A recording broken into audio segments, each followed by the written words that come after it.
off with a clean face. I'm going in with some oil-free moisturiser and some bright blue contact lenses to give that kind of fishy eye look. So I'm taking some scar wax on a spatula and smoothing out my brows, just concealing them, because I wanted to add some kind of elfy looking brows into the mix. I'm really happy with how it turned out. I'm setting that into place using some translucent powder so it's not too sticky. Then I figured out where I wanted to place the fake glass on my face, and then applied some liquid latex in a thin layer across this area where I was going to stick it down. To be honest, using spirit gum for this would probably be a little bit easier, but liquid latex is all I had to hand.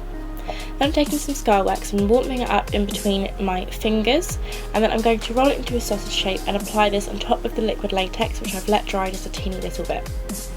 Now I'm going to smooth it into the skin using my fingers and also the spatula to scrape off any excess product.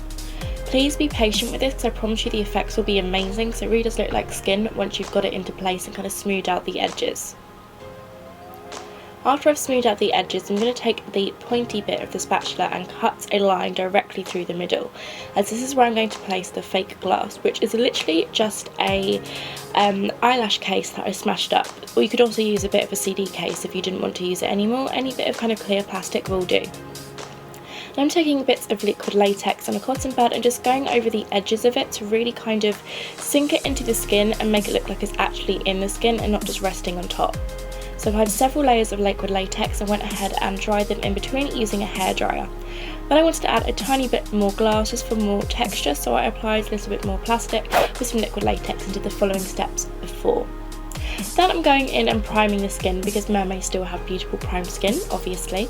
So I'm just priming using the MAC Prep and Prime Skin Primer, just smoothing this into my face, being careful not to rub directly over the latex. I'm taking my favourite go-to foundation at the moment, which is the L'Oreal Infallible Foundation. As you can tell, yes, it is multiple shades darker for me, but I was not fake tanning during my Halloween filming stage, as there really was no point because I'll just be scrubbing it off anyway. So just please bear that in mind. Then for the brows, I went in with a purple eyeshadow base. This is the Maybelline Colour Tattoo. I'm going in with some kind of like elfy looking brows and I'm concealing them how I would my normal brows. I wish I applied a heavier concealer on top of my brows, but again, this is my first time actually creating new brows. Anyway, so I'm priming my eyes using my favourite steps as the MAC Painterly Paint Pots and then setting that into place using the Rimmel Stay Matte Pressed Powder. Then in the crease of the eye, I started working in transition shades. This whole look was I was winging the whole thing if I'm honest, so I just kind of experimented with different colours and I really wanted to base this look around purples, pinks, oranges, that kind of thing. So I took different shades from the Urban Decay Electric palettes. I've got a few other palettes, but I'll link everything that I've used down below. Then for the base for the eye, I took a blue kohl pencil, blended that into the main lid, and then used a synthetic brush to map out the shape I was going to be applying. Then I took this gorgeous teal shadow. This is from the Urban Decay 15th anniversary palette, I believe. Just packing this onto the lid of the eye using the MAC 242 brush, but any shimmery blue colour will work as well. I took a little bit of purple, applied that on the inner corner of my eye, and then blended a hot pink into the crease, and blended everything out, and I just kept adding different transition colours, applying a little bit lighter and heavier as we go along. I applied some oranges, some yellows, some pinks, teals, blues, purple, all that kind of stuff. Sort of to create like a sunset kind of look. It looks really pretty and I think this is beautiful, and I actually would wear this makeup without the brows on an everyday basis. That's just me. I applied a really shimmery highlighter to the brow bone. This is the So Hollywood Illuminator from Anastasia. Then I took a dark blue liner on the inner rims of the eyes and smudged that blue shade right on top to create a really kind of smoky, beautiful look to the eye, just to round everything off. Then I curled the lashes and applied a generous coat of mascara just to prep the lashes for falsies later on. The falsies I applied are the Ardell Colour Impact in the wine, I believe, or the plum, I can't remember, I think it's the plum, but again everything will be linked below. Then I went and concealed my face as per usual. Just can, do your favourite face routine. You don't have to do anything fancy here if you don't want to. So I'm concealing my chin, around my smile lines, and then damping it in with a damp beauty blender just to blend it into the skin and create a really flawless mermaid finish.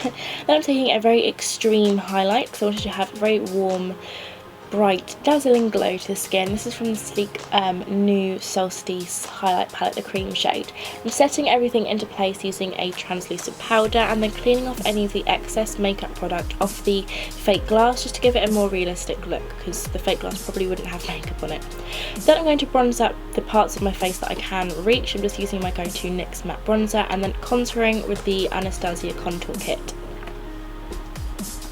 Just contouring my forehead, on my temples, under my cheekbones, just a bit under my lip, on my jawline, all that kind of jazz. Anything you do for your normal makeup, I'm just doing right here. So applying some blush to my cheek and the part of the cheek that I can reach on the other side. Then I applied a generous amount of highlighter. Again, this is the So Hollywood Illuminator, with a fan brush to my lips, my nose, my cheekbones, and a little bit extra to my brow bone. Then this is where it gets a bit strange. You want to take a pair of fishnet tights, old ones preferably, that you don't want to wear, and I'm going to clip that into my hair just for security, and then just hold it very firmly as you don't want to move it around. This is my first time trying this technique, so please bear with me. So I'm clipping it into the hair just to secure it in place. And it's going to create a really cool scale look without a lot of effort apart from holding it down and choosing the colours. That was what I found the hardest, to be honest, was choosing the colours and the placement for putting them down in. I learned with this look the best thing to do is probably just apply it, keep applying, you know, just go with it, see how it goes. When I did peel it off, I ended up applying a little bit of like green and yellow and I really didn't like it. So after this shot my camera died and I applied more pink and purple to cover it up. But just experiment and have fun with it.